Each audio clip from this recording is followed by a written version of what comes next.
नमस्कार, मैं सुशील पांडे और आप देख रहे हैं 7 टीवी भारत। आज हम एक बहुत बड़ा सवाल उठाने जा रहे हैं। क्या भारतीय महिला त्याग की देवी है, जो हमेशा दूसरों के लिए जीती है, या फिर जब वही महिला अपने अधिकार मांगती है तो समाज उसे दोषी करार कहकर कटघरे में खड़ा कर देता है। आज इसी टकराव, इसी सोच और इसी सच्चाई को हम आपके सामने रखेंगे। और हमारे साथ हैं देश के अलग अलग क्षेत्रों की दमदार आवाजें, जो आज की बहस को दिशा देंगी, सवाल उठाएंगी और जवाब भी मांगेंगी। चलिए शुरू करते हैं आज की निर्णायक बहस, त्याग की देवी या अधिकार मांगने वाली दोषी। आइए सबसे पहले मिलते हैं हमारे सम्मानित पैनलिस्टों से। पहला नाम Suman Shukla, managing editor 7 TV Bharat. Sapna Dubey, जिला उपाध्यक्ष भाजपा भदोही उत्तर प्रदेश। कुमुद राय, संगठन मंत्री वानर सेना नोएडा। महेंद्र तिवारी, समाज सेवी गुजरात से। बहस की शुरुआत हम शुरू करेंगे सपना जी से। सपना जी, पहला सवाल आपके लिए ही है। सरकारें महिलाओं के लिए योजनाएं बनाती हैं, लेकिन जमीनी हकीकत में महिलाओं को अधिकार मांगने पर उपद्रवी कहा जाता है। आखिर ऐसा क्यों? सपना जी। यहाँ पे दो चीजें हो गई कि सरकारें महिलाओं को मजबूत बना रही हैं, और अगर उपद्रवी कहने वाली बात है, क्या वो अधिकार घर में मांग रही है तो की बात है, अन्यथा बाहर की बात है, ये समझना चाहूंगी। ये दोनों तरफ से ही बातें होती हैं। अच्छा जी, क्योंकि आप राजनीति से हैं, इसलिए हम आप राजनीति के परिप्रेक्ष्य में ही आपसे सवाल पूछ रहे हैं। जी जी, आपका कथन बिल्कुल सही है। चाहे घर की ड्योढ़ी हो अथवा बाहर, जब तक आप अपने आप को कमजोर समझते रहेंगे, ये समाज या उससे रिलेटेड, एक महिला से रिलेटेड, चाहे वो घर का दायरा हो चाहे बाहर का दायरा हो, कुछ कुंठित मानसिकता के लोग नहीं चाहते हैं कि कोई भी महिला आगे चल के बाहर या घर में नेतृत्व करे। आप घर में भी देखते होंगे कहीं कहीं जहाँ पे बहनें नेतृत्व करती हैं या बहनों का बहुत ज्यादा हस्तक्षेप होता है या कुछ भी ऐसी बातें वो रखती हैं, तो पूरी प्रबलता के साथ में उसको बंद करने की कोशिश की जाती है, उसकी आवाज को बुलंद होने से रोकने की कोशिश की जाती है कि नहीं, ये नहीं सही है या ऐसे है। बहुत सारी दिक्कतें महिलाओं को आती हैं, लेकिन धीरे धीरे उसकी अच्छी सोच, उसकी अच्छी मानसिकता, उसकी कार्य करने की शैली, एक दिन ऐसा आता है कि वो अपना परचम लहराती है और अपने प्रभुत्व को पूरी सफलता के साथ जो है स्थापित करने में सहायक बनती है। सपना जी, क्या राजनीतिक दल महिलाओं को असली निर्णय लेने की शक्ति देते हैं? बिल्कुल देते हैं। आप सुषमा स्वराज जी को देख लीजिए, आप इंदिरा गांधी जी को देख लीजिए, तमाम ऐसी मातृशक्तियां हैं जिन्होंने अपने दम पर, अपने बल पर अपने आप को दिखाया है, साबित किया है कि वो कर सकती हैं, और उसमें कहीं ना कहीं से सहयोग सभी का होता है। मैं नहीं कहती हूँ कि उसमें पुरुष समाज का सहयोग नहीं रहा होगा, बिल्कुल रहा होगा। परस्पर भावना से प्रेरित होकर उनको वो सहयोग करते आ रहे हैं, और बहनों ने अच्छा किया है। चाहे वो राजनीतिक दल हो या घर परिवार की बातें हो, अगर आप उनको सम्मान देंगे, उनको समझेंगे, तो वो कार्यों को सार्थक रूप से उसके अनुरूप काम करती हैं। ओके, अगला सवाल मेरा रहेगा सुमन शुक्ला जी से। सुमन जी, भारत में महिला को त्याग की देवी बनाकर पेश किया जाता है, क्या यह सम्मान है? सुमन जी। सॉरी, अच्छा, हाँ जी, बहुत अच्छा सवाल है आपका, धन्यवाद इस सवाल के लिए। लेकिन यहाँ पे ना बड़ा मतलब कंट्रोवर्शियल चीज है ये, लेकिन मैं इसके परिप्रेक्ष्य में रखना चाहूंगी फैक्चुअल डेटा के साथ में। देखिए, ये मैं नहीं कह सकती कि 100% समाज जो है सपोर्ट कर भी रहा है, नहीं भी कर रहा है। ठीक है, अगर समाज एक्चुअली में विमेन एम्पावरमेंट को या अपनी बहन बेटियों को या उनके रिलेटेड सर्कल में लोगों को अगर सपोर्ट कर रहे होते, तो आज भी अगर देखा जाए वर्क प्लेस पे उनकी जो वर्क फोर्स है, ठीक है, वो भी 25% में कम ही ना रहती। ठीक है, 25% कम ही है अभी भी। ठीक है, अगर अब बात करें थोड़ा और आगे बढ़े, ठीक है, हम बोलते हैं कि सपना जी, मैं थोड़ा सा एक पॉलिटिकल टच दे रही हूँ यहाँ पे। ठीक है, गवर्नमेंट एम्पावरमेंट की बात कर रही है और सपोर्ट भी कर रही है, मैं उस पर डिनाई नहीं करती, लेकिन कुछ एक आप क्या बोले, कास्ट रिलीजन पे ले जाके उसको एक हैशटैग दिया जा रहा है, राइट?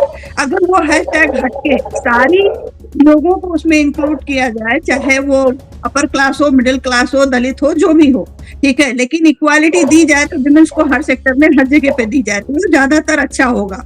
लेकिन अभी भी देखा जाए कि रूरल में भी और अर्बन में भी करीब करीब 30% महिलाएं हैं जो अभी भी घर की डोमेस्टिक वायलेंस के लिए या फिर ये बोला जाए कि उनको दबा के रखा जा रहा है, जहाँ पे वो अपनी वॉइस को रेज नहीं कर पा रही हैं। ठीक है, वो एक ये बहुत बोलते हैं ना, पीड़ित उत्कंठा वाली बात है, जहाँ पे समाज अभी भी बहुत मतलब महिलाओं को दबा के ही रखना चाह रहा है। ऐसा बोलने के लिए तो कॉर्पोरेट सेक्टर में आप जाओ या गवर्नमेंट सेक्टर में जाओ, मिलेंगी, लेकिन पे स्केल अभी भी उनका लो ही है कंपैरेटिवली मेंस के साथ में। तो मैं ये नहीं बोल सकती कि 100% सपोर्ट आ भी रहा है, 100% सपोर्ट नहीं भी आ रहा है। वो डेटा आप रेफर कर सकते हैं कहीं से भी। ओके, अगला क्वेश्चन मेरा कुमुद राय जी से रहेगा। कुमुद जी, धर्म और संस्कृति में त्याग को महिमा मंडित किया गया है, क्या महिलाओं को मानसिक रूप से अधिकारों से ये त्याग दूर करता है?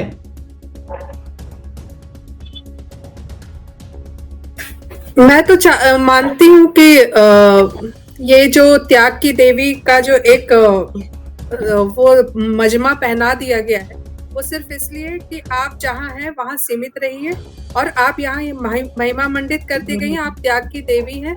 अब आप इसके आगे कुछ मत सोचिए, आप जो कर रही हैं करते रहिए, इसके आगे आप कुछ मत सोचिए। तो वो इसीलिए वो त्याग की देवी वाला टैग लगा दिया गया है, वरना कोई त्याग की देवी नहीं है। हम सोसाइटी देखें तो जो भी मतलब महिला और पुरुष का जो भी एक रोल प्ले बना दिया गया है सोसाइटी में, तो वो एक तरीके से डिवीजन ऑफ लेबर है, राइट फ्रॉम द एजेस कि महिलाओं के साथ कुछ ऐसी बाध्यता है कि बच्चे हैं उनके साथ, जब बच्चा बहुत छोटा है तो उसकी देखभाल करना है, तो वो शुरू से उसके लिए उनको घर पे रहना उनकी बाध्यता थी। और आदमी को जो पुरुष हैं उनको घर से बाहर निकल करके खाना पीना लाना एक उनकी बाध्यता थी। अब इस रोल को धीरे धीरे, क्योंकि महिला घर पर है तो घर पर अब बच्चों की देखभाल कर रही है, तो बूढ़े माँ बाप की भी देखभाल उसकी जिम्मेदारी हो गई है। तो एक जिम्मेदारी के तहत जो रोल प्ले था, अब उसको अब क्योंकि समाज बदल गया, स्ट्रक्चर बदल गया, कल्चर बदल गया, जब पैसा ज्यादा आया तो अब सुविधाएं भी हो गई हैं, तो महिला अगर उस चीज को, इस रोल प्ले को नकार के अगर बाहर जाना चाहती है, उस सीमित दायरे से बाहर निकलना चाहती है, तो वहां पर वो लगा कर कि नहीं, त्याग की देवी हो तुम, इस चीज से मत जाओ, तुम्हारा त्याग घर के लिए बहुत इंपॉर्टेंट है और तुम इस दायरे से बाहर न जाओ, उसको रोकने के लिए एक कहीं न कहीं ये महिमा मंडन कर दिया गया, मुझे तो ये लगता है। ओके, अगला सवाल आप ही से रहेगा। क्या युवा पीढ़ी त्याग की जगह बराबरी को नया आदर्श मान रही है? बिल्कुल। कैसे? युवा पीढ़ी बराबरी को इसलिए आदर्श मान रही है क्योंकि हम देखते हैं कि अब वो इस चीज को नहीं, ठीक है, अगर बच्चा है तो बच्चा, महिला और पुरुष दोनों की जिम्मेदारी है। वो बहुत मुखर होकर ये कहते हैं कि अगर माँ की जिम्मेदारी है तो उतना ही पिताजी की भी जिम्मेदारी है। और अभी कहीं ना कहीं जो कॉन्फ्लिक्ट आ रहा है, जो थोड़ा अभी भी एक्सेप्टेंस नहीं आ रहा है इस चीज को, कि तो वो इसीलिए आ रहा है, जो इवन जो डोमेस्टिक कॉन्फ्लिक्ट आ रहा है कि महिला भी जा रही है बाहर कमाने, पुरुष भी जा रहे हैं बाहर कमाने, अब बच्चा किसकी जिम्मेदारी, इस चीज को लेके कि नहीं, देखो तुम्हारा रोल ये है, ये तुमको करना जरूरी है। अब इसके साथ अगर कर सको तो ठीक है। तो वो कॉन्फ्लिक्ट्स मोस्टली जो घरेलू कॉन्फ्लिक्ट्स हैं वो इसी को लेकर के हैं। तो पर महिलाएं इस चीज के लिए बहुत असर्टिव हैं और अब वो चाह रही है कि, मांग भी रही है कि नहीं, ये बराबरी का हो, जितनी जिम्मेदारी बच्चे मेरे हैं उतनी जिम्मेदारी पुरुष के भी है, कुछ काम उनके मेरे जिम्मे है, तो कुछ काम आप भी जिम्मेदारी उठाइए और कीजिए। Okay, perfect. अगला सवाल मेरा महेंद्र तिवारी जी से रहेगा। महेंद्र जी, महिला अधिकारों को सबसे बड़ा खतरा नजर आता है परंपरा से, परिवार से या फिर पितृसत्ता से? महेंद्र जी बोलिए। जी, सभी बहनों को प्रणाम, देवियों को। मैंने पहले ही कहा कि बड़ा कंट्रोवर्शियल है। महिला को स्वतंत्रता मिले वहां तक तो ठीक है, लेकिन अगर वो स्वच्छंदता चाहती है तो परिवार टूटेंगे। और सचमुच त्याग की देवी महिला ही है। महिला को पुरुष के बराबर नहीं होना है। महिला तो पुरुष से उसका दर्जा बहुत ऊंचा है, उसे बराबर क्यों होना है? वो तो बहुत ऊंचा है पुरुष से महिला का दर्जा। आदि अनादि काल से, हमारे शास्त्रों के समय से भी शक्ति के बगैर शिव शून्य है। जब भी देवताओं पे विपत्ति पड़ती थी तो सारे देवता लोग मिल करके शक्ति का ही आह्वान करते थे। महिला तो पुरुष से बहुत ऊंची है, तो जिस भी रूप में हो, बेटी है, पत्नी है, बहन है, माँ है, पुरुष से बहुत ही ऊंचा दर्जा है महिला का। और कुछ तो जो नया फेमिनिज्म चला है वामपंथियों का, महिला स्वतंत्र रहे वहां तक ठीक है। स्वच्छंदता में देख रहे हैं परिवार टूट रहा है। Career is not life, career is just a part of life. आप कैरियर आपका बन गया और आपकी फैमिली टूट गई, परिवार टूट गया, मैं उस कैरियर को मेरे दृष्टिकोण से सही नहीं मानता हूं। और अगर आप बच्चे को माँ ही पाल सकती है तो तिवारी जी, किसी केयर टेकर। हाँ तिवारी जी, जब आपने बताया कि महिलाएं इतनी आदर्श हैं, तो जब वो अधिकार मांगती हैं तो विद्रोही क्यों बन जाती हैं? फिर क्यों समाज बोलता है कि वो विद्रोही हो गई हैं? अब समाज में देखिए धीरे धीरे प्रगति हो रही है, कुछ रूढ़िवादी परंपराएं हैं, उससे जब आप रास्ता छोड़ के अलग हटेंगे थोड़ा तो टफ होता है। बाकी हमको नहीं लगता कि उनको कम अधिकार प्राप्त है। घर के अंदर के सारे डिसीजन महिलाएं लेती हैं, पुरुष हर बात उनसे पूछता है और उनके हिसाब से चलता है। ठीक है, कहीं कहीं नहीं भी चलता है, एक्सेप्शन हर जगह होता है। अब अगर महिला बच्चे को पालते पोसते हुए भी स्वतंत्र रूप से कुछ कर सकती है, दैट्स वेरी फाइन। अदरवाइज अगर आप केयर टेकर रखेंगे तो जो आपके यहाँ बाई है, जो आपके यहाँ नौकरी कर रही है, बच्चे को उसी का संस्कार मिलेगा। आने वाली पीढ़ी तो खत्म हो जाएगी। और वो बच्चा अगर इमोशनली आपसे बहुत ज्यादा अटैच्ड नहीं है तो फिर आपकी वृद्धावस्था तो बर्बाद हो जाएगी। इसमें एक सवाल और पूछता हूं मैं आपको, ताकि बातें और ज्यादा क्लियर हो जाए कि जैसे कि अधिकार मांगना गलत माना जाता है, और आपको भी पता है समाज में ऐसा होता है कि जब महिलाएं अधिकार मांगती हैं तो गलत हो जाता है। लेकिन इस अधिकार मांगने में दो सवाल उठते हैं। पहला सवाल ये कि अधिकार देना समाज को भारी तो नहीं लगता, इसलिए वो अधिकार नहीं देना चाहता और उनको आदर्श बना दिया है। मैं समझ नहीं पाया, आप जरा पॉइंट वाइज डिफाइन करिए कि कौन सी अधिकार मांग रही है। देखिए, वो पॉइंट यही है कि जब भी महिला चाहे प्रॉपर्टी में अधिकार मांगे, चाहे वो आगे पढ़ने के लिए अपने पिता से बोलें, I am not talking about कि आप शहर की बात कर रहे हैं, ठीक है, हम गांव देहात की बात कर रहे हैं। वो 80% जनसंख्या जहां पर ये अधिकार मांगना गलत माना जाता है, मैं उस परिप्रेक्ष्य में बात कर रहा हूं, शहरों की बात नहीं कर रहा। तो आपको आंसर भी उसी आधार पर देना होगा। जी, मैं आपसे पूरी तरह सहमत हूँ जी। शुरू में ऐसा नहीं था कि जो 800 साल की मुगलों की गुलामी थी और 200 साल अंग्रेजों की गुलामी थी, उस काल में ये सारी चीजें बिगड़ी हैं और उन्हें सुधरने में टाइम लगेगा। देखिए, आप एक तो नेचुरल है जो बायोलॉजिकल कंस्ट्रक्शन है बॉडी का, या आप बच्चे को कहीं भी छोड़ दीजिए, आप बेफिक्र रहेंगे। बच्ची को छोड़ देना, वो भी बच्ची थोड़ी बड़ी है, तो आप जो देख रहे हैं तो ये एक बहुत बड़ा कंसर्न है। सुधार आ रहा है और सुधार आएंगे इसमें धीरे धीरे। रही बात हिस्सा मांगना, परिवार में, तो अब कानूनन तो उसका हक है, लेकिन अब वो दो तरफा, वो मतलब दोधारी तलवार है कि अगर उसको मायके में तो लेना है तो फिर ससुराल में भी तो देना है ननद को अपनी। तो उससे मेरे ख्याल से ठीक है। और महिला एक समय के बाद वो मजबूर हो जाती है कि वो माँ बाप को नहीं देख सकती, वो अपनी फैमिली को सेक्रीफाइस करेगी तभी माँ बाप को संभाल पाएगी। तो माँ बाप के देखभाल की जिम्मेदारी भाइयों की ही होती है। तो दोनों है, अगर प्यार से हो जाए तो अच्छा है, रिश्ता बना रहे तो अच्छा है, मिल जाए तो भी अच्छा है। ओके, चलिए अगला सवाल मेरा सुमन जी से रहेगा। क्या मीडिया ने महिलाओं के त्याग को छवि में ढालने के लिए इमोशनल कार्ड खेला है? आपको क्या लगता है सुमन जी? देखिए मेरा आंसर हाँ होगा, ठीक है, क्योंकि आज अगर हम देखें, ठीक है, तो चाहे आप एड उठा के देख लीजिए या टीवी सीरियल्स देख लीजिए या बहुत हद तक कुछ मूवीज भी बनाई गई हैं जो 70 to 80% यही दिखाया गया है कि जो चुप रहेगी सहेगी वो आदर्श बहू, ठीक है। जिसने थोड़ा भी मुखर होके अपनी मतलब स्वतंत्रता की बात की या अपने थोड़ा आउटस्पोकन हुई तो वहां पे जाके उसको नेगेटिव किरदार दे दिया गया है, ठीक है। तो मीडिया को भी हम ये नहीं बोल सकते कि वो टीआरपी का गेम नहीं किया है, मीडिया ने भी अपना टीआरपी का इमोशनल कार्ड खेला है कहीं ना कहीं। और ये एंटरटेनमेंट इंडस्ट्री हो चाहे सीरियल वाले हो कुछ भी हो, इन्होंने तो एक पीढ़ी को तो पूरा का पूरा वो सास बहू है वाले में फंसा के मतलब बर्बाद ही किया है, ठीक है। प्रोग्रेसिव सोच देने में बहुत कम रहे हैं।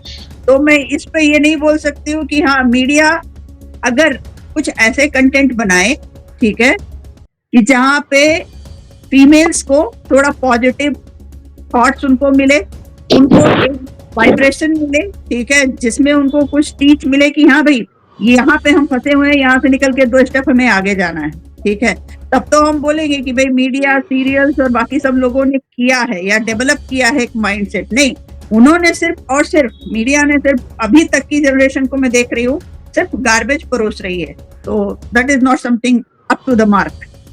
ओके, इसी में अगला सवाल जाके हम बोले, हाँ जी, इसी में अगला सवाल आपसे है कि अगर महिलाएं त्याग करना बंद कर दें तो आपको क्या लगता है कि समाज असहज हो जाएगा?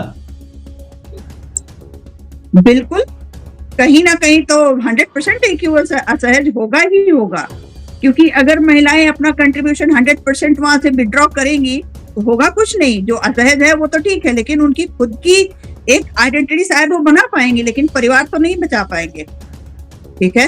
क्योंकि अभी आज देखिए, एक फीमेल एक कैरियर ग्रोथ पे होती है, उस समय उसकी शादी के लिए ब्रेक आता है, ठीक है भाई, you have to come down one ladder later, ठीक है, तो वो नीचे आई, फिर उसके बच्चे आए, ठीक है, उसके लिए भी उसको ही सेक्रीफाइस करना है। मेंस का कहाँ इतना इन्वॉल्वमेंट होता है। मैं मानती हूँ कि माँ बहुत जरूरी है बच्चों के लिए, लेकिन कहीं ना कहीं तो भाई पुरुष समाज को भी कुछ ना कुछ तो कंट्रीब्यूशन देना होगा ना उस बात के लिए, क्योंकि महिला अकेले ही तो सब कुछ नहीं संभाल सकती है। आज देखिए 90% से ज्यादा हाउस होल्ड जितने भी रिस्पॉन्सिबिलिटीज हैं वो महिलाएं संभाल सकती है। वो गर्व की बात है कि उनके पास में इतनी कैपेबिलिटी है कि वो करती हैं, लेकिन कहीं ना कहीं मेंस का सपोर्ट बहुत जरूरी है, परिवार का, समाज का, सबका जरूरी है। और आप देखें अगर गांव देहात के एरिया में हम जाएं, ठीक है, अभी तो हम फिलहाल अर्बन सिटीज की बात करें तो वहां तो ठीक है आप मैनेज कर जाते हो, लेकिन आप थोड़ा बढ़ के अगर जाते हो बाहर में गांव देहात में, तो वहाँ ये भी है कि अगर आप 90% की पूरी रिस्पॉन्सिबिलिटी आप उठाना चालू करते हो तो बाहर से आपको दुनिया भर के तानाजानी चालू होती। तो वो अगर हम बोले कि चलो भाई हमने विड्रॉ किया है, हम नहीं कर रहे, तब बट ऑब्वियस है कि घर परिवार, सास ससुर, माँ बाप, बच्चे सब असहज हो जाते हैं, नेचुरल है ये। ओके, अगला सवाल मेरा सपना जी से रहेगा। सपना जी, सरकारें महिला सुरक्षा, शिक्षा, अधिकारों पर बड़ी घोषणाएं करती देखी जा रही हैं, लेकिन जमीन पर कितना बदलाव दिखता है आपको?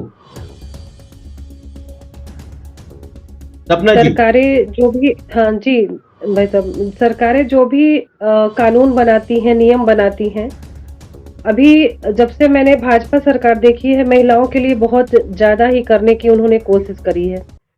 और दूसरी चीज़ है कि ज़मीन पर उतारना, कभी-कभी हम लोग भी फील्ड में जाते हैं बहनों को जागरूक करने के लिए, चौपाल लगाए जाते हैं, घर-घर, डोर टू डोर संपर्क करना होता है। चूँकि मैं भदोही जैसे जनपद से, छोटे से जिले से हूँ और यहाँ पे बहनों को उतनी आज़ादी नहीं है। आप विश्वास नहीं करेंगे कि अगर उनकी स्थिति देखेंगे तो आपकी आँखों से आँसू आ जाएँगे कि ऐसे कैसे ये रह पा रही हैं।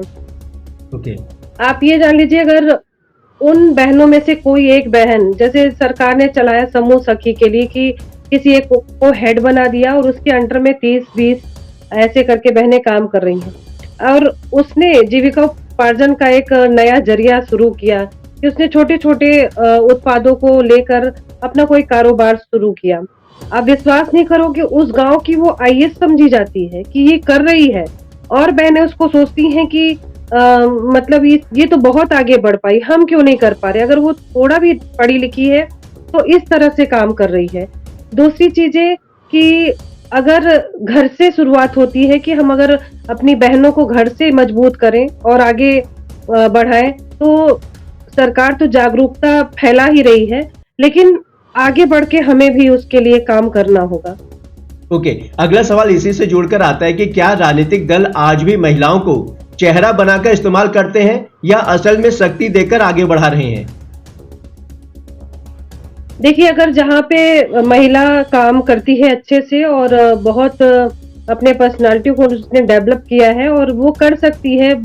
आप यही देख लीजिए कि जैसे मैं एक छोटे से कस्बे से हूँ और अगर मेरा काम अच्छा है तो मैं अगर आज के 20 वर्ष पहले अगर सोचती हूँ तो जहाँ मुझे कोई नहीं जानता था, छोटे-छोटे काम करके, लोगों की हेल्प करके, बहनों की मदद करके, बहुत सारी दिक्कतें, समस्याएँ यहाँ जनपद में थी, उसको करके अन्यत्र 16 जनपदों में कार्य करके या जहाँ से भी आवाज़ आई कि हाँ, यहाँ पे ये चीज़ें करनी थी, तो उसके लिए मैं खड़ी हुई और बहुत अच्छा लगा, बहुत खुशी मिली और इवन कि ये जान लीजिए कि लोग जुड़े, बहुत मन से जुड़े और लोगों ने बहुत प्रोत्साहन किया।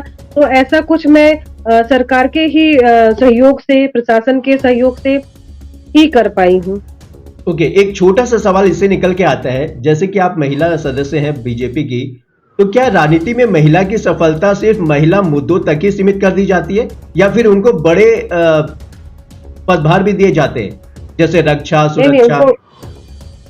नहीं, उन्हें बड़े पदभार भी दिए जाते हैं। आप निर्मला सीतारमण जी को देख लीजिए, बहुत सारी ऐसी मातृशक्तियां हैं जो सरकारों में अच्छे कार्य करके बिल्कुल उसको आगे बढ़ाने का काम कर रही हैं। तो मैं नहीं मानती कि वो छोटे-छोटे पदों पे ही आसीत हैं और उन्हीं तक सीमित हैं। बहुत सारे अच्छे पद हैं जो वो संभाल सकती हैं और अच्छे से कर सकती हैं और रिजल्ट भी अच्छा उनका आया है। ओके, अगला सवाल मेरा कुमुद राय जी से रहेगा। कुमुद जी, जिस तरह महिला के त्याग पर हम बात कर रहे हैं, तो त्याग को पुण्य और अधिकार को पाप माने जैसी बातें हो जाती हैं कभी-कभी। तो क्या यह समाज की सुविधा है या फिर समाज का बनाया हुआ कोई आडंबर? आपको क्या लगता है? समाज अपनी सुविधा के लिए ही कर रहा है। अगर आडंबर भी रच रहा है तो अपनी सुविधा के लिए कि जो स्टेटस को हो वो डिस्टर्ब ना हो।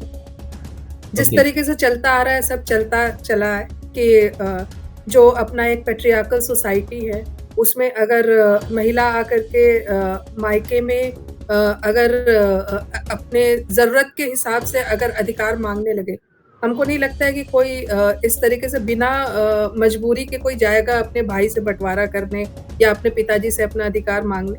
लेकिन अगर बहुत मजबूर है, उसको और कहीं उसको कुछ चारा नहीं दिख रहा है और वो जा करके अगर मांग रही है, तो उसमें कुछ गलत नहीं है। लेकिन हाँ, उसका विरोध होता है क्योंकि वो एक स्टेटस को डिस्टर्ब होता है कि घर में फिर बाकी लोगों को लगता है कि हाँ, इसमें हमारा हिस्सा जा रहा है या बंटवारा जा रहा है। और वैसे भी देखिए तो पहले भी अगर महिला बहुत असहाय हो गई है, मान लीजिए ससुराल पक्ष में उसका कोई सहारा नहीं है, कुछ नहीं है, तो महिलाएं मायके पर आश्रित रहती थी।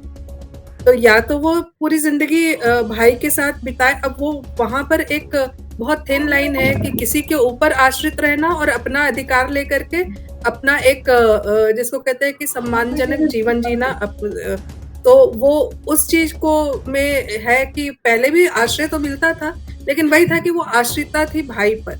लेकिन अब वो वही हिस्सा लेकर के अलग से एक सम्मानजनक जीवन अगर जीना चाहती है, तो इसमें कोई दिक्कत नहीं है, पर हाँ समाज को वो लगता है कि स्टेटस को डिस्टर्ब हो रहा है, तो इसलिए वो आडंबर भी रच रही है।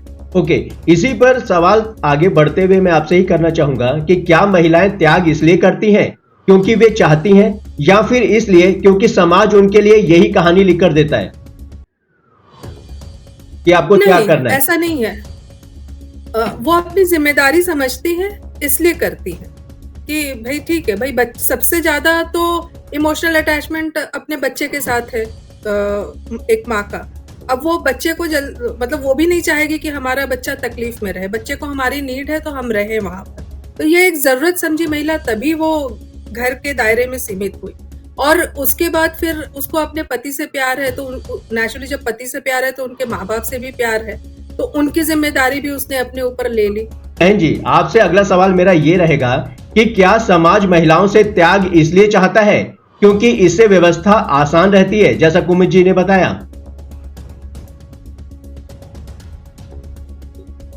महिला तो त्याग की मूर्ति ही है, और महिला के घर से बाहर निकलने में सबसे बड़ी बाधा उसकी सास ही है। हम तो सबको मजाक में कहते हैं कि भैया लड़का लड़की का कुंडली मिलाने के पहले बहू और सास का भी कुंडली मिला लो। अब उसकी एक साइकोलॉजी है कि सास जिस डिसिप्लिन में रही है तो वो सोचती है कि बहू भी उसी डिसिप्लिन में रहे। दूसरी साइकोलॉजी ये है कि शादी के पहले तक बेटा तो माँ पे पूरा निर्भर होता है इमोशनली, और माँ का पूरा उस पर कंट्रोल होता है। लेकिन अब शादी के बाद ऑब्वियसली है कि वो अपनी पत्नी को भी समय देगा, तो वहां माँ को थोड़ा ऐसा लगता है कि जैसे मेरे हिस्से में से कुछ चला गया। अभी 20, 25, 30 साल तक तो हमारे अगल बगल ही घूमता था, अब हमको निग्लेक्ट कर रहा है। और त्याग की मूर्ति तो है ही है महिला। महिला जितनी त्याग कर सकती है पुरुष उसका दशांश भी नहीं कर सकता साहब। ओके, तो जब महिलाएं अधिकार मांगती है तो हाँ। मुझे ये बताइए कि जब महिलाएं अधिकार मांगती हैं तो राजनीति में उन्हें आग लगाने वाली बताया जाता है, ऐसा क्यों? हमें नहीं पता है ऐसा, हम इससे सहमत तो नहीं हैं। पक्का? हम इससे सहमत तो नहीं। हाँ 100%। तो चलिए हम तो सोचते हैं कि ये राजनीति तो एक मिनट, हाँ, एक लाइन बोलिए। हम तो समझते हैं कि अगर राजनीति में महिलाएं जितनी ज्यादा आएंगी, इनकी ये दिल की बहुत कोमल होती हैं, बहुत इमोशनल होती हैं, बहुत सेंटिमेंटल होती है। ये अगर समाज राजनीति में आए तो राजनीति का स्तर बहुत ऊंचा हो जाएगा। ओके, ये जिस नजरिए से देख लेंगी हर चीज को, ये जितना लोगों का पीड़ा समझ लेंगी, पुरुष चाहे जितना संवेदनशील हो वो चीज नहीं समझ सकता साहब। हम तो चाहते हैं कि ज्यादा से ज्यादा आए, 60, 70, 80, 90% आए सारे शासन में, प्रशासन में, पॉलिटिक्स में, पावर में। तो तिवारी जी, इसका मतलब ये जहां भी रहेंगी, एक मर्द चाहे जितना होशियार हो जाए, उसको घर चलाने के लिए छोड़ दीजिए, सब बिखर जाएगा। ये ग्लू है जो पूरे फैमिली, कितना मुश्किल है कि घर में 10 लोग हैं और सबकी अलग पसंद का खाना बना के सबको संतुष्ट रखना, आदमी पगला जाएगा। समझ रहे? तो हम तो सोचते हैं कि 80-90% आ जाए पॉलिटिक्स में, पूरी पॉलिटिक्स स्वच्छ हो जाएगी। चलिए इसी पे एक नया सवाल हम इस फेवर में हैं। इसी पर एक सवाल है कि जब आप इतना 80-90% तक चले गए, तो मैं ये मान के चलूं कि महिला त्याग करना बंद कर दे, तो उस समय आपके हिसाब से परिवार की असली तस्वीर क्या आएगी? अगर वो त्याग करना बंद कर दे और वो पॉलिटिक्स में चले जाए, बैलेंस करके अगर चले तो कैसे? जब पुरुष नहीं बैलेंस कर पा रहा है, पॉलिटिक्स में इतना ज्यादा लोड होता है कि वो अपने काम से ही बाहर नहीं निकल पा रहा, तो महिला से आप क्यों इतना मतलब चाहते हैं कि भाई वो बैलेंस करे? आप तो 80% बोल दिए भाई, ना? महिला कुछ जी हाँ जी सही बात है। अब यह है कि फैमिली, जैसे देखिए मैं आपको बताऊं सर, ईंट हो, सरिया हो, बालू हो, सब कुछ हो, लेकिन अगर सीमेंट नहीं है तो कोई इमारत खड़ी नहीं होगी। तो महिला एक ग्लू की तरह है, उसके बगैर परिवार नहीं चलेगा। परिवार तो हम तो यहाँ तक समझते हैं कि अगर पुरुष में थोड़ा सा महिला वाला गुण आ जाए वो देवत्व को प्राप्त हो जाएगा, और अगर महिला के अंदर जो सारे पुरुषों वाले गुण हो जाए वो राक्षसी हो जाएगी। अच्छा, शक्ति नहीं बनेगी, राक्षसी बन जाएगी। पुरुषों वाले सारे गुण अगर आ जाए, महिला में अगर स्त्रीत्व निकल गया, मातृत्व निकल गया, कैसे निकल जाएगा? वो तो उनका बेस है, वो इसी मुझे तो महिला मुझे है। एक सवाल है। मैं वही हाँ पूछिए, हाँ जी, बोलिए, हाँ जी, हाँ जी, बोलो, पूछिए। मुझे एक सवाल है। बोलिए बोलिए। डॉक्टर साहब, आपने बोला अगर महिलाएं राजनीति में आ जाए तो एकदम मतलब राजनीति एकदम स्वच्छ हो जाएगी। तो मुझे ये सवाल है हाँ कि जी। सबसे पहली प्रधानमंत्री तो इंदिरा जी थी, तब फिर ऐसी परिस्थितियां हाँ जी, क्यों हाँ जी। उत्पन्न हुई कि इमरजेंसी लगाना पड़ा? बड़ा मुश्किल है इसका उत्तर देना, लेकिन सब सवाल सिर्फ देखिए भाई, एक टोकरी में कोई न कोई आम तो सड़ा निकलता है, समझ रहे हैं ना। आप अगर क्या ज्यादा बोल रहे हैं? महिलाएं होती, वो तो डिक्टेटर थी, वो तो डिक्टेटर थी, वो तो डिक्टेटर थी। हम्म। हाँ, वो डिक्टेटरशिप था उसका। बाकी महिलाओं में वो गुण नहीं है डिक्टेटरशिप का। अब एक्सेप्शन तो हर जगह होता है ना। कुमुद जी, आप भी कुछ सवाल पूछना चाह रही थी, पूछिए। ममता बनर्जी। बोलिए तिवारी जी। ऑब्वियसली वो भी वैसे ही है ना, क्या वो देवी भी वैसे ही है ना। देवी या राक्षसी? हम नहीं हम उसको, हाँ हाँ, देवी तो नहीं मानते हम, क्या मानते हैं? उसको देवी नहीं मानते। ममता नाम है, लेकिन ममता जैसी कोई चीज नहीं है उसमें। इसको शॉर्ट्स पे चलाएंगे। फ्रस्ट्रेटेड है। हाँ, टीजर कट गया। नहीं चलाइए। ममता नाम है, लेकिन ममता जैसी कोई चीज नहीं है उसके अंदर। अच्छा, तो क्या उनको राजनीति में नहीं रहना चाहिए? है बाई हुक और क्रूक है। हाँ, तो ममता जी को रहना फिर तो नहीं चाहिए ऐसे लोगों को। नहीं, देखिए ममता हाँ, जी को हाँ। एज अ फीमेल आप मत देखिए ना। आपने बताया कि जब महिलाएं 80% पुरुषों का ओहदा ले लें तो उनको पुरुषों जैसा बन के काम भी तो करना पड़ेगा। तो ममता जी भी तो वैसे ही काम कर रही है। ममता जी और इंदिरा जी ये तो डिक्टेटरशिप थी, इनमें डिक्टेटरशिप है। इनमें महिला में जो मातृत्व वात्सल्य होता है वो सब कुछ है नहीं। देखिए, मैं यहाँ पे एक इनमें ऐड करना नहीं है। चाहूंगी डॉक्टर साहब। बोलिए बोलिए। मैं आपको हाँ। थोड़ा बैकअप देती हूँ यहाँ पे। देखिए, हाँ, मैं ममता जी है, ठीक है, अच्छी बात है, वो एक राजनीति कर रही, लेकिन राजनीति जो है ना, वो राजनीति के तरीके से की जाए ना तब अच्छा होगा। ठीक है, वो राजनीति हाँ नहीं जी, कर रही, वो हाँ तो जी। पूरा का पूरा डेमोग्राफिक चेंज पे लगी हुई है। वो इंडिया को हाँ कम जी, हाँ और जी, हाँ जी। बांग्लादेशियों और रोहिंग्याओं को ज्यादा सपोर्ट कर रही है। तो इसे तो राजनीति नहीं बोला जाता, इसे सिर्फ और सिर्फ अपनी कुर्सी को सेव करने के लिए वो राजनीति कर रही है। हाँ उनका जी, हाँ एक जी, हाँ कॉर्नर जी। बचा रहे। मुझे हाँ तो जी, ये हाँ भी जी, हाँ होता जी। है उनकी राजनीति में। अगर हाँ, राजनीति बिल्कुल उनको सत्ता करनी है, उनको करना है राजनीति करें, लेकिन कम से कम अपने देश प्रेम को बचाते हुए, अपने आत्मसम्मान को बचाते हुए अगर महिलाएं राजनीति में आए और एक बैलेंस स्थापित करके चले, तो मुझे नहीं लगता कि इसमें कुछ गलत है, और समाज भी इसको इक्वली सपोर्ट करे। उसको chair first, power first, nation last. Yes, sorry Sushil ji. हाँ, आप लोगों की आवाज है, बुलंद कीजिए, मुझे क्या है। हाँ, नहीं, सही बात है। 80% में से 1% ऐसी निकल जाएंगी ममता जैसी। क्या करिएगा, ऐसी भी स्त्रियां हैं ना जो अब पता नहीं क्यों। लेकिन मुझे देख रहे हैं एक ना आप? क्वेश्चन है, मुझे आज सपना जी भी यहाँ पे हैं, मैं एक क्वेश्चन करना चाहूंगी सपना जी। सपना जी, प्राइवेट सेक्टर के लिए या फिर और बाकी सेक्टर्स के लिए जब भी कोई भी कैंडिडेट आता है तो उसका बड़ी प्रॉपर वेरिफिकेशन होती है, लेकिन राजनीति के लिए ना उसका कोई वेरिफिकेशन है और ना ही कोई चेकलिस्ट है। तो कोई भी कहीं से भी उठ के आए, चला ही जाता है। तो राजनीति में एक स्टैंडर्ड स्थापित होना चाहिए ना, जहाँ पे महिलाएं हो या पुरुष हो, कम से कम वो क्लीन चिट बैकग्राउंड के तो हो। अभी तो कट्टे की नोक पे सब राजनीति करते हुए आ रहे हैं, मुझे तो यही समझ आ रहा है फिलहाल। नहीं, बिल्कुल बहन जी, आप 100% राइट हैं, क्योंकि मैं भी यही देख रही हूँ। जैसे आप ये देख लीजिए कि दूसरे दलों में हैं, बहुत सारे उन्होंने गलत काम किए हैं। लेकिन मैं स्पेशली बीजेपी की बात नहीं कर रही।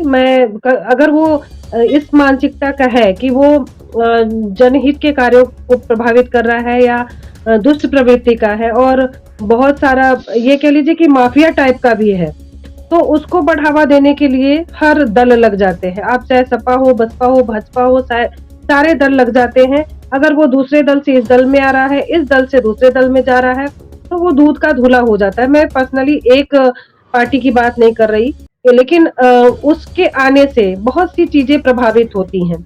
हमारा जी समाज भी, हमारी जनमानस भी, हमारी जनता भी। अगर ऐसे लोग आते हैं, तो आप ये सोचिए कि वो सिर्फ और सिर्फ अपना विकास करते हैं, न कि जनमानस का विकास करते हैं। मैं आप अभी चूंकि महिला त्याग और अधिकार की बात हो रही है, आप ये देखिए कि राजनीति से इतर भी करके आप मैं बात करूंगी कि मैं अपनी ही बात लेती हूँ। आज के 20 वर्ष पहले की बात बताती हूँ कि मेरी बहुत कई वैकेंसी आई, मैंने जॉब के लिए अप्लाई किया, और मैं नौकरी इसलिए सिर्फ नहीं कर पाई कि हमारी 4.5 साल तक मेरी माँ डेड ऑन बेड थी, सासू माँ, और 5 साल तक मेरे ससुर की ये कंडीशन थी। जब ससुर की इस तरह की स्थिति थी, तो ये हुआ कि उनकी सेवा कौन करेगा, उनको कौन केयर करेगा। आप विश्वास नहीं करेंगे कि मैंने उसको अपनी जॉब को एक तरफ किया और दिन रात मैं अपने ससुर की सेवा में लग गई। आप विश्वास नहीं करेंगे कि उनका अगर आप एक और खाना भी डाल रही हैं उनके मुंह में, तो 15 मिनट बाद या 10 मिनट बाद या 7 मिनट बाद उनका दूसरा मुंह खुलता था। आप इतना सा खाना खिलाने में 2-3 घंटे, तो मुझे नहीं लगता है कि जिस तरह से एक माँ, एक बेटी, एक स्त्री, जितना मातृत्व तो उसके अंदर ईश्वर ने भरा हुआ है, मुझे नहीं लगता है कोई और इतना टॉलरेट कर पाए, इतना टाइम कोई भी दे पाए। आज की जनरेशन भी मुझे लगता है कि इस तरह से नहीं कर पाएगी। लेकिन हम लोगों की माँओं ने जो हम लोगों के अंदर भरा कि नहीं, ये माता है, पिता है और देवतुल्य हैं, वो चीजें हम लोगों में आई, तो हम लोगों ने वो जी किया। फिर उसके बाद आप ये जान लीजिए कि उधर माँ का ख्याल रखा, उधर पिता का ख्याल रखा। फिर उसके बाद धीरे धीरे उम्र ये हो गई कि आप जॉब नहीं कर सकते थे। फिर सामाजिक कार्यों को करते करते 2007 से सामाजिक कार्यों को करते करते मैं पॉलिटिक्स भी मैं ज्वाइन कर दी, और यहाँ पर भी आई। तो मैंने पॉलिटिक्स को पॉलिटिक्स की तरह नहीं किया। मैंने जो जिम्मेदारी मेरी थी, और जो भी बहुत सारे मैटर्स थे, बहुत सारे मुद्दे थे जहां लोग थक हार जाते थे कि नहीं, यहाँ तो कोई मदद नहीं मिल रही है, सांसद हो या विधायक हो या अन्य जो हमारे जनप्रतिनिधि हैं, वो उसको सपोर्ट करते थे कि दो पक्षों में अगर लड़ाई हो गई, चाहे वो जमीन का विवाद हो या घरेलू हो या किसी भी बातों को लेकर विवाद हो, तो वो उसको सपोर्ट करते थे जो बहुत ही बलशाली होता था, बाहुबल होता था या पैसे से मजबूत होता था। मैं खड़ी हुई तो उसके लिए खड़ी हुई जो बिल्कुल कमजोर था, बिल्कुल असहाय था। मतलब आप ये जान लीजिए कि आंसू को छोड़ और एक आस कि हाँ, शायद सपना दीदी के यहाँ जाएंगे तो हमें कोई मदद मिलेगी। तो उस टाइप से मैंने पॉलिटिक्स में काम किया, और धीरे धीरे काम करते करते मैंने पॉलिटिक्स को पॉलिटिक्स की तरह नहीं, एक सेवा भाव की तरह किया कि नहीं, अगर कोई आया है, अगर वो सत्य है, तो उसकी लड़ाई मैं तब तक लड़ूंगी जब तक कि मुझे विजय नहीं मिल जाती। और शायद इसी ने मुझे एक पहचान दी बहन जी, और बहुत अच्छा लगता है कि मैं किसी के मुस्कान का कारक बन पाई। बस। बहुत बहुत सुंदर, बहुत अच्छा, बहुत बहुत धन्यवाद। सपना जी, मुझे आपसे सुशील जी के ही कंटेंट पे एक सवाल है। Sushil ji, excuse me, but मैं पूछना चाहूंगी, आज हम ये चारों के पांचों के बीच में ये डिस्कशन है, तो मैं आपको भी इस पार्ट में लेके आऊंगी आंसर के बीच में, ठीक है? मेरा सवाल बहुत यूनिवर्सल है। देखिए, 100% नहीं, 200%, 500% हम मान सकते हैं कि महिलाओं में भगवान ने एक ऐसी, बोलते हैं ना, एक्स्ट्रा एनर्जी फिल की है, जो वो ममता से रिलेटेड हो, चाहे वो उनकी सहनशीलता हो या कुछ भी हो, मतलब वो हर सिचुएशन में बैलेंस कर ही जाती हैं, ठीक है? तो क्या हम सारे पेरेंट्स की ये मॉरल रिस्पॉन्सिबिलिटी नहीं बनती कि जितना हम केयर से बोले या सिंसेरिटी से बोले, हम अपब्रिंगिंग जो गर्ल चाइल्ड को देते हैं, ठीक है, वही सेम अपब्रिंगिंग अगर हम मेल चाइल्ड को भी देने लग जाए तो ऐसा नहीं लगता है समाज में कुछ सुधार आने की संभावना है? ये बिल्कुल सवाल मेरा। दीदी जी जी जी दीदी, मैं इसका उत्तर इस तरह से देना चाहूंगी। जैसे आप आज के 10 साल 15 साल पीछे आप जाएंगी, या 20-25 साल पीछे भी आप जाएंगी, आप देखेंगे कि बेटियां जब विद्यालय के लिए जाती थी या अन्यत्र कहीं जाती थी, आप देखेंगे कि दुष्ट प्रवृत्ति के लड़कों की लाइन लग जाती थी, या पीछे पीछे उनको अपशब्द करना, अभद्र भाषा का प्रयोग करना, तमाम चीजें इस तरह से कि कैसे उसको अपनी तरफ उसका ध्यान आकृष्ट करने की कोशिश करे। तो वो संस्कार उसको कहाँ से मिला? अब ये सोचिए, उसको माहौल उस टाइप का मिला या उसके माता पिता ने उस तरह के उसको संस्कार नहीं दिए? अगर घर से ही जितनी क्या कहते हैं तैयारी बचपन से ही लेकर मुझे लगता है बड़े तक, जब तक कि उसकी शादी ब्याह नहीं हो जाता, बेटियों को हम अच्छा बुरा सब सिखाते रहते हैं, गुड टच बैड टच तमाम तरह के जितने भी, कि वो सुरक्षित रहे, आत्मनिर्भर हो और अपनी सुरक्षा कर सके, अच्छा बुरे का पहचान कर सके। लेकिन बेटा हमारा अगर इस तरह से करता है तो हमने कभी उसको रोका नहीं, टोका नहीं। शायद जिस दिन हम बेटों को ही इतना संस्कार देना और इतना रोक टोक लगाना सीख जाएंगे कि तुम कितने बजे आए, इतने टाइम तक तुम कहाँ थे, जितनी पाबंदियां, जितने एक कह लीजिए कि सुरक्षात्मक दृष्टिकोण से हमने बेटियों को पाला पोसा, अगर उसी तरह से हम बेटों के लिए भी वो परवरिश करें तो मुझे लगता है कि सड़क पर एक भी बेटी छेड़ी नहीं जाएगी या अभद्र भाषा का प्रयोग नहीं होगा। लेकिन वो परंपराएं, वो संस्कृति हमें अपने बेटों को संस्कार में अपने घर से ही शुरुआत करनी होगी, और इसके लिए जिम्मेदारी हम माए ही हैं। अगर हमारा बेटा कर रहा है कुछ इस तरह का तो उसको भूल गया, अच्छा चलो थोड़ी सी बात है, लेकिन बेटियों को तो बहुत टॉर्चर किया। बेटों के लिए कुछ नहीं, एक शब्द तक हमारे निकले कि चलो लड़का है, उसकी तो उम्र है, फलाना धमाका, जो भी इस तरह के मानसिकता से हम ग्रसित हैं। लेकिन जिस दिन हमारी ये आवाज उठेगी कि नहीं, हम बेटी के साथ साथ बेटों को भी संस्कारित करेंगे, उतनी ही शिक्षा देंगे, उतना ही अनुशासन में रखें, तो चीजें बहुत सी बदली हुई मुझे लगता है दिखेंगी। जी, वेरी ट्रू। मैं आपसे बिल्कुल सहमत हूँ सपना जी, ठीक है। और मेरा यहाँ पे आपके मतलब आपने जो बोला उस पर मेरा 100% एग्रीमेंट है। लेकिन मैं यहाँ पे एक चीज और कहना चाहती हूँ कि देखिए, कहीं ना कहीं हम माताएं ही हैं जो लड़कों को हैंडीकैप्ड भी बना रही हैं, ठीक है। छेड़छाड़ और वो गलत रास्ते जाना वो तो एक पार्ट है, लेकिन अगर आप लाइफ में देखें तो बहुत सारी जगहों पे आज भी मर्द अपने आप को बैकफुट पर ही पाते हैं, क्योंकि उनके अंदर वो हैबिट ही नहीं डेवलप की गई, ठीक है, कि आप अपने आप को किसी भी परिस्थिति में ढाल के निकल सको, ठीक है। ये कुछ सोशल सर्विसेज है, जैसे पुलिस हो, आर्मी हो, नेवी हो, वहां पे ही उनको सिखाया जाता है। लेकिन माएँ तो एटलीस्ट नहीं सिखाती, हाँ मेरा राजा बेटा है तो चाय नहीं बनाएगा चलेगा। लेकिन अगर हम इक्वली इस चीज को डिवाइड करके चले कि एक दिन तुम्हारा टर्न है तो एक दिन उनका भी टर्न है, ठीक है, तो अगर ये चीज डेवलप हो तो मुझे लगता है कि महिलाओं का भी जीवन थोड़ा बैलेंस हो जाएगा और पुरुषों का भी हो जाएगा। तो ये जो ग्रह क्लेश है ना, ये कम से कम हट जाएगा हमारी सोसाइटी से। और जो आज की डेट में आप डिवोर्स रेट क्यों बढ़ रहे हैं, इसी सब चीजों से बढ़ रहे हैं, क्योंकि एक दूसरे के लिए कोई ना तो कंपेटेबल है ना कमिटेड है, ठीक है। कोई भाई साहब आते हैं, उठते हैं, चल देते हैं, ऐसा नहीं होता है। सब चीजों पे सबको देखना पड़ेगा, चाहे वो माएँ हो, पिता हो, महिलाएं हो, पुरुष हो, कोई भी हो, सबको इक्वल रिस्पॉन्सिबिलिटी लेना होगा, तभी ये समाज अच्छे से चल पाएगा। अन्यथा हम ये डिस्कशन आज के आने वाले down the line 10 years, 15 years, 20 years यही कर रहे होंगे कि महिलाएं ही त्याग क्यों कर रही हैं। वो भी तो कहीं ना कहीं वो एक पराकाष्ठा पार ही होगी ना उनके सहनशीलता की, वो कितना सहन करेंगी। अब इस पे मुझे कुमुद जी और ये दोनों महान पुरुषों का मुझे एड ऑन आज चाहिए इस पे। आज तो बाजी पलट गई। महन तिवारी जी आज सबसे सीनियर हैं, तो मैं चाहूंगा कि मेरी तरफ से महन तिवारी जी बात करें। नहीं, आपकी तरफ से मैं क्या बात करूंगा, आप अपनी टिप्पणी दीजिए फिर मैं बोलूंगा। नहीं, मैं अभी उस भावना में नहीं हूँ। नहीं, ठीक है, पहले आप।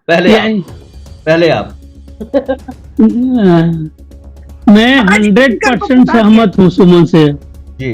नहीं, बराबर वो नहीं दे पाएंगे जवाब। बिल्कुल मैं सुमन से 100% सहमत हूँ। बचपन से ही बच्चों को बोले कि चल तुम भी थाली मांज, चल तू भी सब्जी काट, तू भी ये काम कर, ये होना चाहिए। मैं तो घर में करता हूं भाई। हाँ, तो ये होना चाहिए। मैं 100% सहमत हूं और समय लगेगा, धीरे धीरे आएगा सब आगे। अब एक झटके में नहीं आएगा। हाँ, एकदम आप फेमिनिज्म का झंडा उठा लेंगे ना। हम लोगों ने तो शुरू कर दिया है, बेटी और बेटों को दोनों को ये करवाना शुरू कर दिया है। बाकी अब समाज हाँ। अपनी अपनी जिम्मेदारी निभाए। जी बिल्कुल सही बात है। अब ये हाँ, जो कुमुद जी, फेमिनिज्म कुमुद जी। हाँ कुमुद जी हाँ बोलना चाह रही हैं कुछ, नहीं, बोलिए हम कुमुद ऐसा जी। नहीं कह सकते। आज के पुरुष चेंज हो भी रहे हैं समय की मांग को लेकर के। हाँ जी, हमने तो बहुत हाँ, जगह देखा हाँ जी। है कि जहाँ पर हस्बैंड वाइफ दोनों वर्किंग है तो वो खुद से आकर के आगे जिम्मेदारी ले रहे हैं, और ये चीजें और बढ़ती ही जाएंगी, क्योंकि उनके बच्चे जब उनको देखेंगे तो वो उनसे सीखेंगे। तो बिल्कुल। क्योंकि ये हमारे जनरेशन कहते हैं हाफ जनरेशन थी जो कि वर्किंग थी। अब जो हमारे बाद की जनरेशन है उसको हम कह सकते हैं कि पूरे के पूरी जनरेशन है जहाँ की दोनों हस्बैंड वाइफ दोनों वर्किंग है।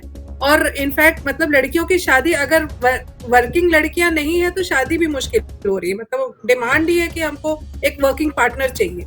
तो वो लड़के मेंटली प्रिपेयर्ड हो रहे हैं कि हमको मतलब घर के कामों में हमको हिस्सा बटाना, और जो भी जिम्मेदारियां हैं घर की उसमें हम जब तक सहयोग नहीं करेंगे तब तक ये चीजें मुश्किल हो जाएंगी कि मेरी वाइफ को घर से बाहर जाना। और तो वो ओपननेस, वो एक्सेप्टेंस, वो सब कुछ आ रहा है। फैमिली में भी आ रहा है, लड़कों में भी आ रहा है, सब में आ रहा है। तो ऐसा नहीं कि समाज बदल नहीं रहा है, बदल रहा है। और जो चीज होती है ना कि जी सॉरी टू इंटरवीन। कुमुद जी, ये चीज मैं आपसे सहमत करती हूँ, लेकिन ये जो क्वालिटी है ना अभी तक सिर्फ और सिर्फ अर्बन इलाकों में है। ये अभी ग्रामीण इलाकों में टच भी नहीं हुई है। ठीक है, ग्रामीण इलाकों में तो आज भी मेरा बेटा राजा बाबू है, कप नहीं उठाएगा। ठीक है, ये मानसिकता ठीक है। है। आप इस बात को मानिए या मत मानिए, लेकिन ये मैंने अपनी आंखों से देखा। और पैरेलली मैं ब्लेम नहीं करती हूँ कि सिर्फ मर्द समाज ही ऐसा है, नहीं। आज की डेट में अगर आप रूरल एरिया में कहीं एंटर्ड करेंगी ना, ठीक है, तो वहां पे भी आप महिलाओं को भी पाएंगी उतनी ही, मतलब स्टबन टाइप ऑफ, भले ही आता जाता कुछ ना हो, उनको घर पे ही रहना है, लेकिन ब्यूटी पार्लर के चक्कर वीकली लगने हैं। ठीक है, वो मैंने नोटिस किया है। जो खाली है वो अपना टाइम कहीं ना कहीं वेस्ट कर रहा है। ठीक है, उस चीज से दीदी आज मैंने कंघी भी नहीं की है। नहीं, ये देखिए, टॉपिक बात कहाँ ये से है आ ना- गया? अरे नहीं, मैं आपके ऊपर कमेंट नहीं कर रही हूँ सपना जी। ठीक है, डोंट टेक मी रॉन्ग। ठीक है, मैं सिर्फ बोल रही हूँ कि आज की जनरेशन की आप लड़कियों की बात करें, ठीक है, तो मुंबई जैसे शहरों में भी लड़कियां जो ग्रेजुएट हो रही हैं, ठीक है, या फिर आगे चल के उनको आगे नहीं बढ़ना है, तो आप कहीं भी उनको ऐसी ओपन फील्ड में उनको पाओगे कि उनका ये रहता है, मैं तो ग्रेजुएट हूँ, मुझे अच्छा घर पर चाहिए, मैं काम नहीं करूंगी। ठीक है, कहीं ना कहीं उनकी एक मेंटालिटी उनको सिकनेस दे रही है। ठीक है, इस सिकनेस से उनको निकलने के लिए स्वतः ही उनको खुद को आगे आना पड़ेगा। और सेम चीज पुरुषों के लिए भी है कि इस चीजों से निकलने के लिए पेरेंट्स को, समाज को, सबको फोकस करके उनको ब्रिंग करना पड़ेगा, तभी ये सारी परिस्थितियां सुधर पाएंगी। सॉरी सुशील जी, आप कुछ कह रहे थे। हाँ, मैं ये कह रहा था कि सपना दुबे जी से नया सवाल पूछ लेता हूँ मैं, क्योंकि मैं उन पुरुषों में से हूँ जो पूरी तरह से अयोग्य है, तो मैं इस पे ज़्यादा बात नहीं कर पाऊंगा। तो सपना जी, क्या महिलाएं पार्टी लाइन से अगर अलग बोलती हैं, क्या कीमत चुकानी पड़ती है राजनीति में? हाँ, मुझे लगता है कहीं कहीं इस तरह से होता है, क्योंकि मैं इसको फेस करती हूँ। मैं गलत चीजों को कभी भी बर्दाश्त नहीं कर पाती, और मैं बोल देती हूँ या अपने सोशल साइट्स पे लिख भी देती हूँ। और लोग जैसे कुछ भी घटनाएं होती हैं तो लोग अपने आप को बचाते हैं कि नहीं, इस पे हम लिखेंगे तो। लेकिन मेरी ये थिंकिंग है कि अगर कुछ गलत हो रहा है, चाहे वो कास्ट की बात हो या कोई भी रिलीजन, धर्म या कोई भी ऐसी बातें हो जिस पर नहीं बोलना लिखना चाहिए या अपनी प्रतिक्रिया नहीं देनी चाहिए, लेकिन मैं मुखर होकर देती हूँ। तो मैं अपने इस जनपद में या अपने क्षेत्र में भी जो भी हमारा क्राइटेरिया है, वहां पर ये होता है कि अरे वो टॉलरेट नहीं कर पाती हैं, तो उसका कहीं ना कहीं खामियाजा मुझे भुगतना होता है। ओके, अगला सवाल मेरा महन तिवारी जी से रहेगा। तिवारी जी, अगर महिला त्याग न करे तो क्या परिवार टूट जाएगा?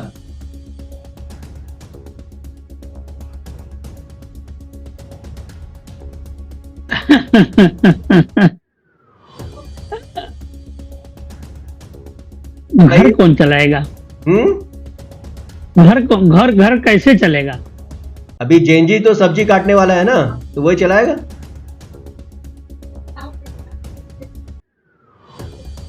क्या चलाएगा? वो महिला में जो ममत्व है, जो ममता है, जो सलीका है, वो पुरुष में आ ही नहीं सकता।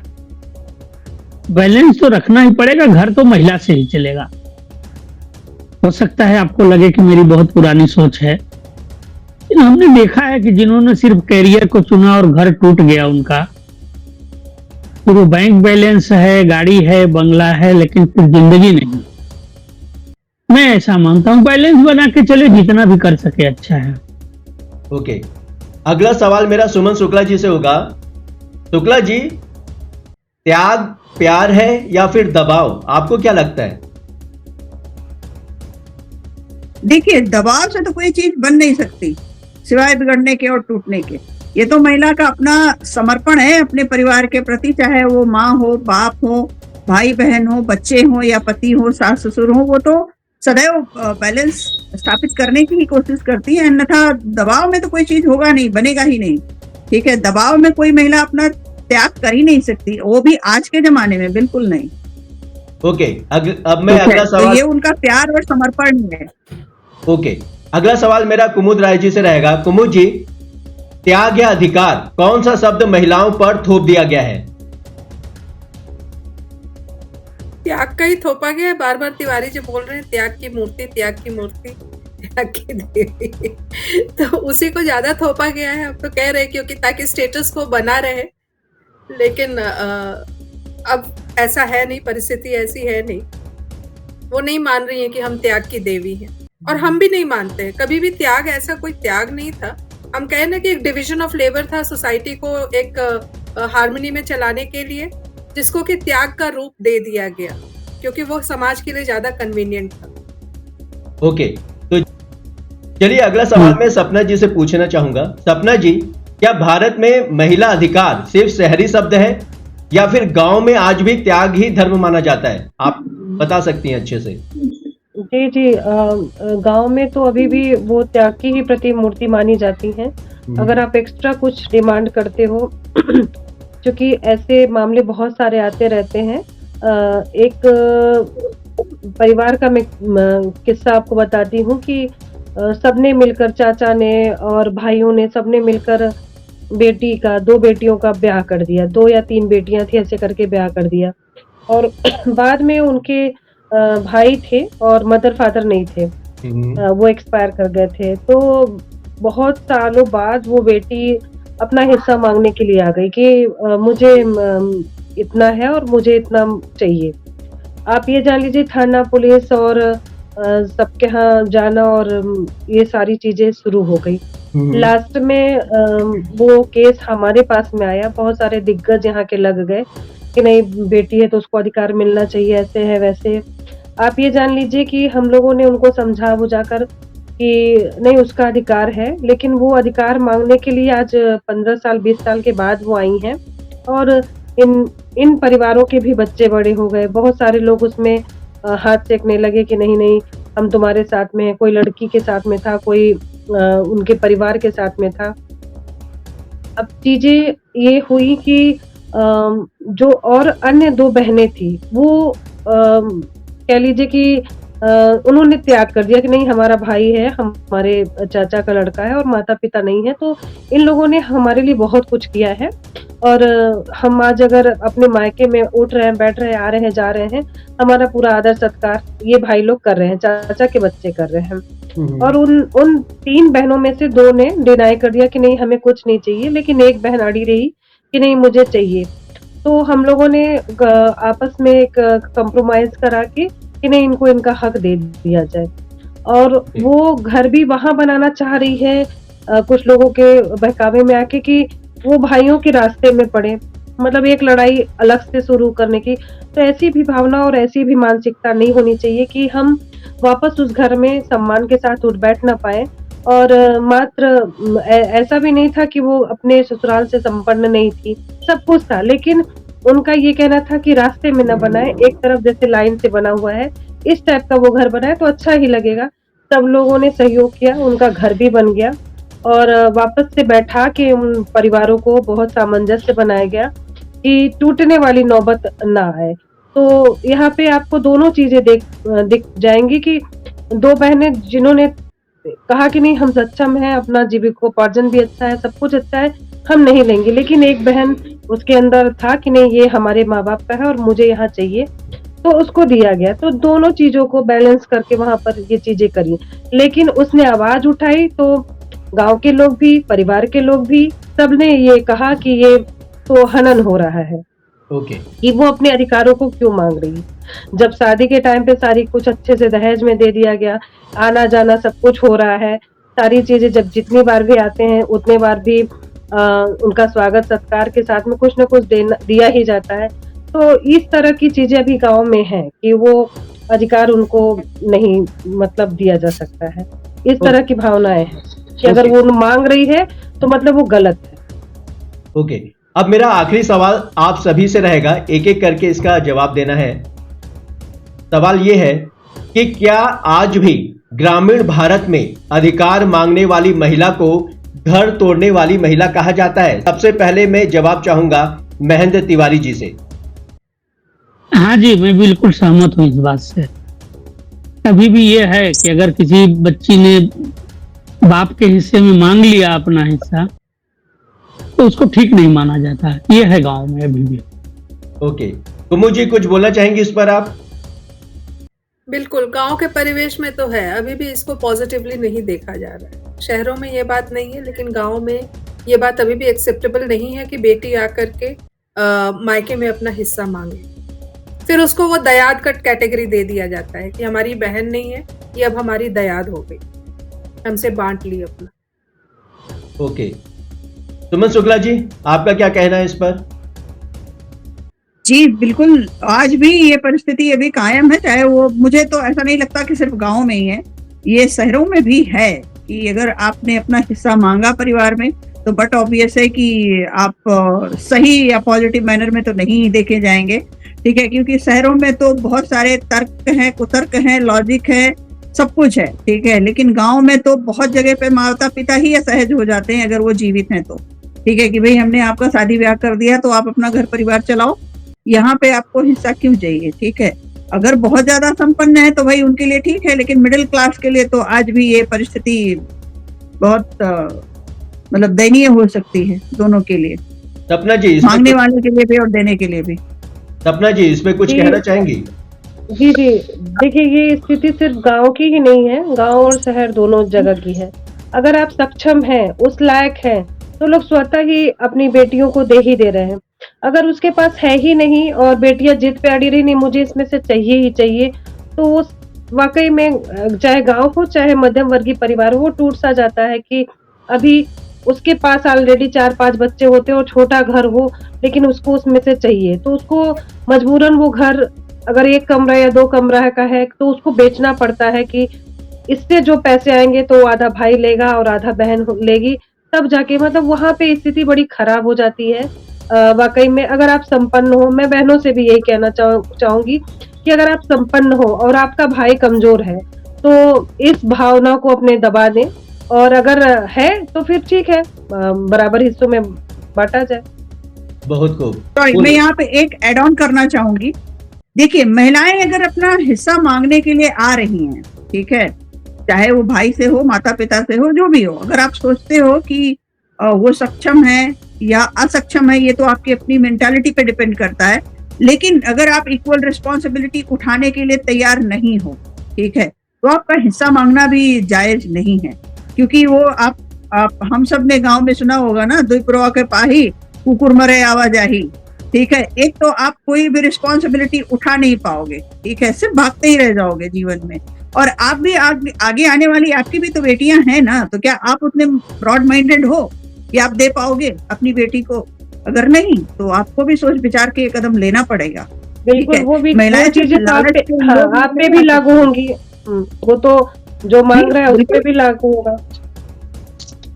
अभी पिछले हफ्ते भाई साहब से बात हो रही थी सुशील जी से, तो वो अभी वो लालू प्रसाद यादव जी के घर का मामला एक उठाकर बात कर रहे थे, मुझे लगता है शायद पिछले एपिसोड में उस पे बहस हुई थी या लोगों ने अपना अपना विचार रखा था, तो वहां भी स्थिति ये आई कि जब बेटी को, छोटी बेटी को बहुत प्रताड़ना दिया गया, जो कि पूरे समाज को दिखा। तो न्यूज के माध्यम से सभी को ये चीजें पता चली कि किस तरह से छोटी बेटी को प्रताड़ित किया गया है। लोगों ने कहा बहुत गलत हुआ, बहुत गलत हुआ।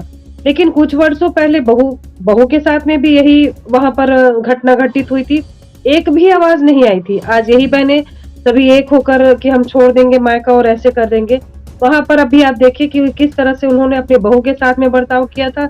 वही जब बेटी पे आ गई तो चुप्पी साधे हुए है पूरा परिवार। जी बिल्कुल, मैं आपसे बिल्कुल सहमत हूँ सपना जी। लेकिन फिलहाल मेरा ये क्लोजिंग कोट यही है कि अगर महिलाएं कहीं भी अपना अधिकार मांगने का प्रयास कर रही हैं या सोच रही हैं, तो आप भी अपने भाई को, अपने माता पिता की जो भी रिस्पॉन्सिबिलिटीज होती हैं, अगर आप भाई बनना चाह रही हो अपने भाइयों की, तो बट ऑब्वियस है कि आपको भी बेटा बन के अपने माता पिता की, अपने भाई की जो कुछ भी परिस्थितियां हैं उसमें अगर आप कंधा से कंधा मिला के चल सकती हैं तो आप अपना हिस्सा मांगिए, अदरवाइज ये सही नहीं है। बहुत खूब।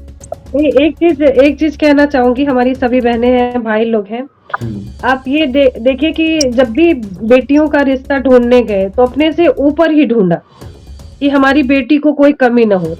तो वो चीजें उस टाइम पे क्यों ऐसी बनाई गई कि वो संपन्न रहे, खुश रहे, खुशहाल रहे, किसी चीज की कमी ना हो? ऐसा उस टाइम पे क्यों सोचा गया? क्या इसके पीछे यही मकसद तो नहीं था कि वापस आके वो अपना अधिकार, अपनी जो है विरासत में अपना स्थान मांगे? न मांगे मतलब कि वो सक्षम रहे, हर चीज से संपूर्ण रहे, पूर्ण रहे, ताकि वो पीछे पलट के इन सब चीजों का उसके अंदर मन में भाव ना आए कि जब हमारा सब कुछ भरा हुआ है और एक घड़ा है और वो पूरा लबालब पानी से भरा हुआ है, जल से भरा हुआ है, अगर उसमें और भी डालेंगे तो वो गिरेगा ही, छलकेगा ही।